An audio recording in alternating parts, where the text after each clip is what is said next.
most eagerly awaited musical events of the year took place last Thursday at the Royal Festival Hall in London. It was the world premiere of the Cello Concerto, written by Spain's foremost composer, Rodrigo, for the young English cellist, Julian Lloyd Webber, who's now been engaged to play the piece all over the world. Rodrigo, who's been blind since childhood, is now 80, and he's best known for his guitar concerto, the Concerto de Aranjuez, which has become a truly popular classic. It was with this piece's popularity and accessibility strongly in mind that Julian Lloyd Webber first approached Rodrigo in September 1979, asking him for a cello concerto. In part one of tonight's program, we pick up the story in April 1981, when Lloyd Webber received the first draft of the new piece. We've filmed his first reactions to the work and his getting to grips with the musical challenges in what's clearly a technically very demanding piece for the soloist, but full of the lyrical Spanish elements for which Rodrigo is known. In part two, we'll have last Thursday's complete performance of the concerto, but we begin with Julian Lloyd Webber telling us why he was particularly drawn to Rodrigo. What I was hoping is that another concerto is produced that turns out to perhaps be as popular as the guitar concerto, because what cellists desperately need is a concerto which gets taken up and played by orchestras, you know, because at the moment it really is Dvorak and Elgar and Haydn, Schumann, you know, just a very few standard concertos which are played all the time. And if the Rodrigo was played anything like the degree that his guitar concerto is, that means that cellists, you know, have got another piece.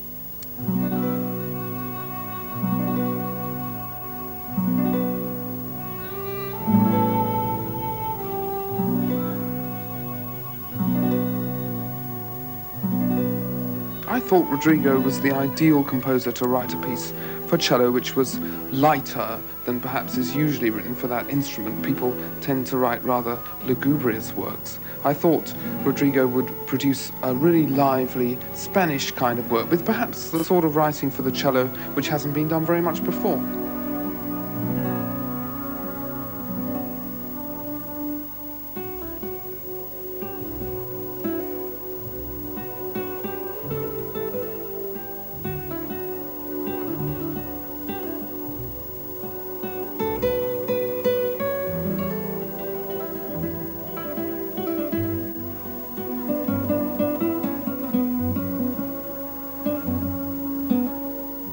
Pues esto se debe a que yo recibí una carta. It all started when I received a letter from him in which he introduced himself and said he was going to send me some records he had made, and he wanted to know if I could write a concerto for him.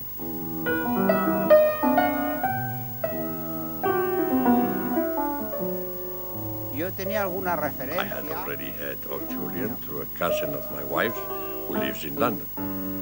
She wrote to us saying that here was a young man who was becoming very well established. Anyway, I liked his records very much. I liked the way he played. So we invited him to Madrid, we got talking, and we came to an understanding.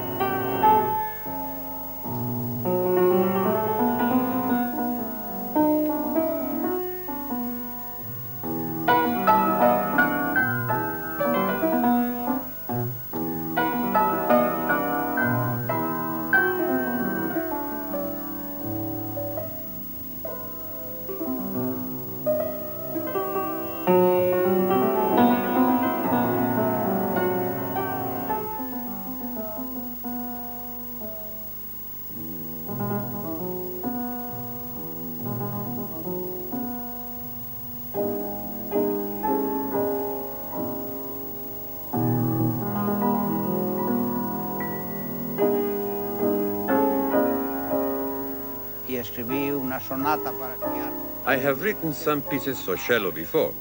One of my great friends was Pablo Casals.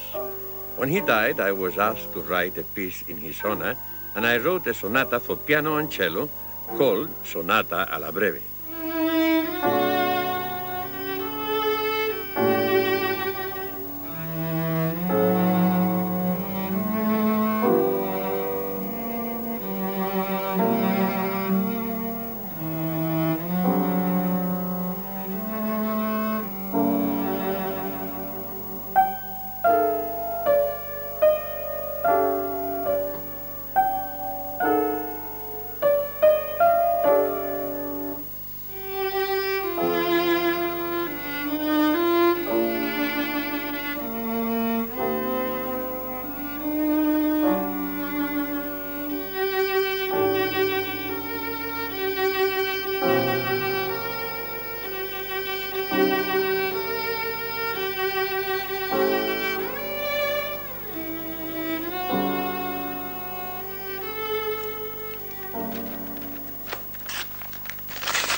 quite a waited for moment, really. I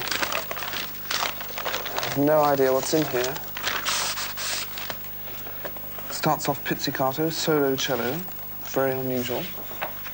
But it's the full score, which is not actually what I was expecting. I thought I'd get just the solo part. It's just a bolero rhythm, but he's incredibly aware of the virtuosic aspect of a piece being a concerto. I mean, that obviously is what the word concerto means to him, is something where the soloist really gives everybody some fireworks, which really is what we need on the cello. He was very interested to know what sort of concerto I wanted. And, of course, he always writes very much with areas of Spain in mind.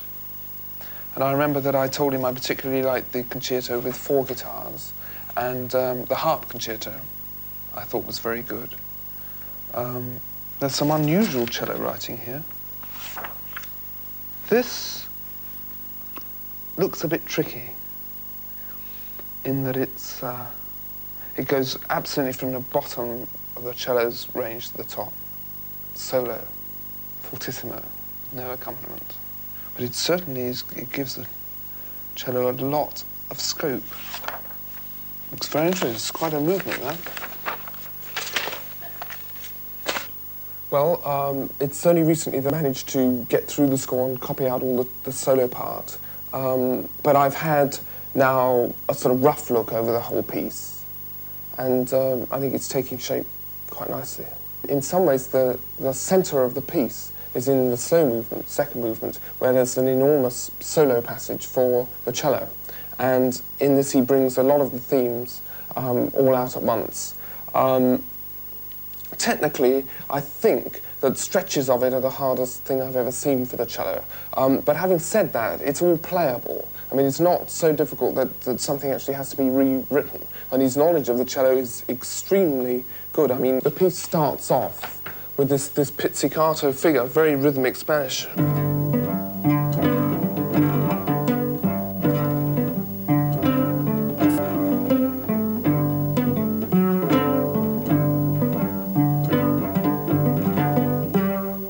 There are 2 things about that which are highly unusual. Firstly, to start, the concerto starts completely solo like that with the cello. So in a big hall, you've really got to full blast. And what is happening now is that because I'm hitting the strings so hard, they're buzzing against the fingerboard. So I've actually got to get this, what is called the nut at the top of the cello, heightened a bit in order to play that without the buzzing noise. And so, you know, there's a technical thing that means I've actually got to make a change to the instrument to play. The piece starts with that, with this pizzicato figure. And then the cello comes in with this rather swinging, strong theme.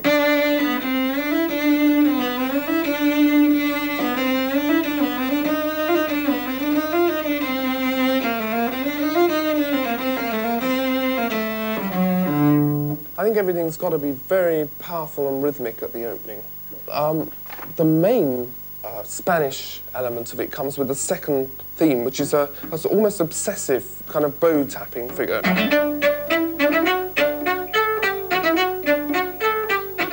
And he goes on with it. And this is good. That's very good.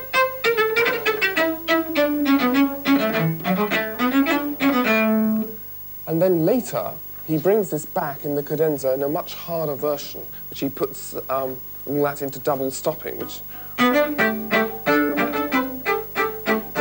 then he brings in the bolero.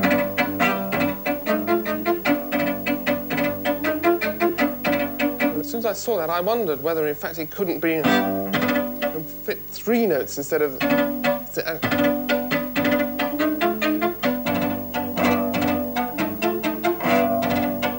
Could be that he felt that he wasn't sure the cello could do that, you know, because obviously it is difficult to control the exact number of notes you fit into one bounced bow.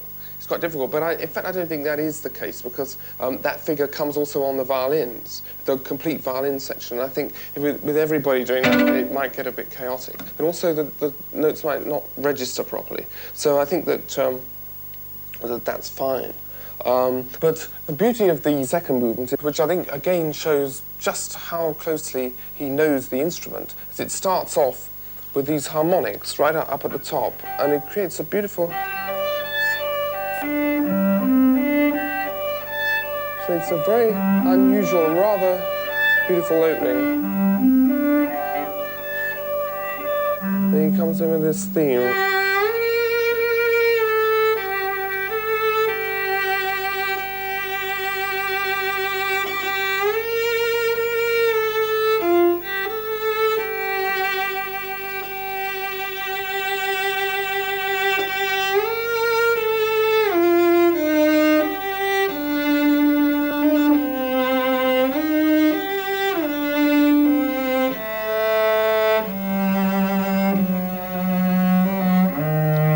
Right down to the bottom of the cello.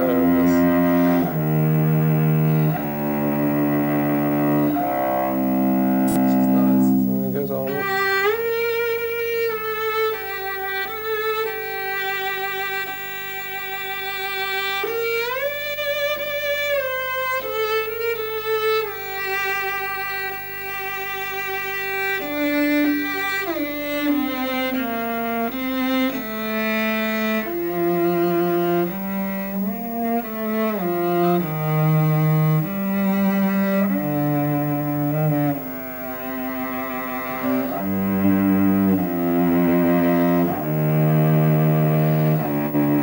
Very beautiful theme. Well, one gets an impression of the sort of effect that a composer wants, and I mean that's what's so exciting in a way about being in on a piece right at the beginning, because then if you feel that there's ways cellistically that can be made better, then I'm sure that he would be very open to that suggestion. The last movement starts furiously with this.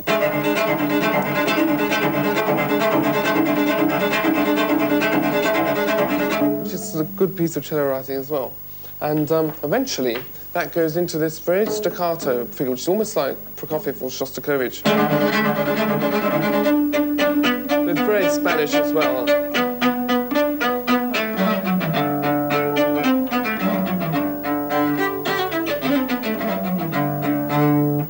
I love that use of the cello. I think it's one of the first things I said when I saw the music. You know, people have tended to write such serious cello music, in many ways quite rightly, because it's obviously a sort of very lyrical instrument. But I love that use of the cello where it can be made spiky and brilliant as well. With it.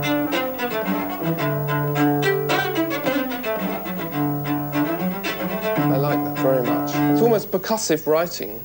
And I think people don't think the cello can do that. But I mean, there's a certain part of the cello's register on the top string where it's very hard to obscure it with orchestration. You know, everybody thinks the cello is a very quiet instrument. But for example, in the Shostakovich concerto, we got all this.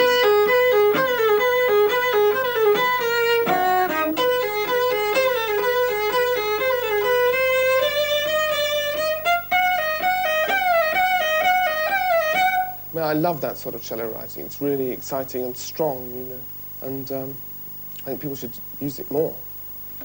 Because as well as this percussive, that sort of writing and the very staccato writing, he has got this very obviously Spanish theme.